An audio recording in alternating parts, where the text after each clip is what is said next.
Bahay ng dating comedian actor na si Mura sa Albay, nasunog. Humihingi ngayon ng tulong ang dating comedian actor na si Alan Padua o mas kilala bilang si Mura matapos na masunog ang bahay nito sa lungsod ng Ligaw sa Albay. Batay sa ulat ng Bureau of Fire Protection Ligaw, alas 9:30 ng gabi nang maganap ang sunog kung saan ayon kay Mura, nakita niya ang kanyang ama na may pinapausok sa loob ng kwarto ng kanyang kapatid hanggang sa nabigla na lamang na lumiliyab na ang bahay. Wala naman umanong nasaktan, subalit wala naman silang naisalbang anumang gamit. Kung kaya nanawagan ito sa publiko sa mga nais mag-abot ng tulong, tulad ng mga damit at pinansyal para muling maitayo ang bahay. Sa kasalukuyan, patuloy ang investigasyon ng BFP Ligaw sa kung ano ang sanhi at naiwang halaga ng pinsala ng sunog. Sa ngayon, pansamantala munang nanatili ang pamilya ni Mura sa waiting shed. Bilang pangunang tulong, nagtungo na rin ang mga tauhan ng lokal na pamahalaan maging ang DSWD para mag-abot ng tulong.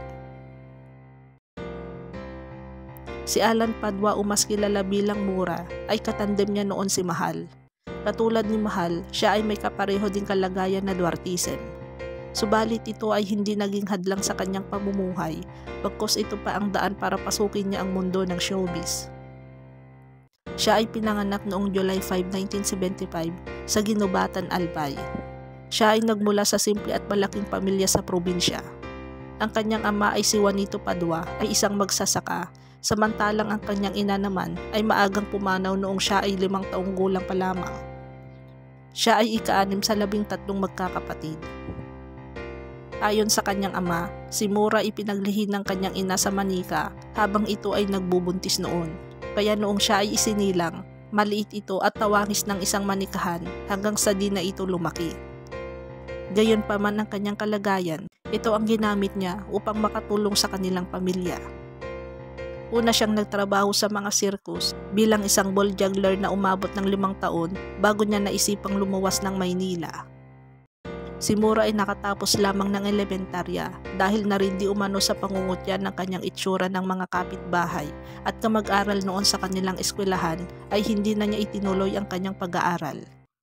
Si Mura ay nakilala sa industriya ng showbiz sa noontime show na Magandang Tanghali Bayan bilang ang twin sister ng komedyanting si Mahal noong 2003. Noong 2002, napagdesisyonan nito na lumuwas sa Manila upang matulungan ang kanyang pamilya. Una siyang pumasok bilang backup dancer kung saan siya ang na-discover ng isang talent manager na nag-alok sa kanyang pasukin ang mundo ng showbiz.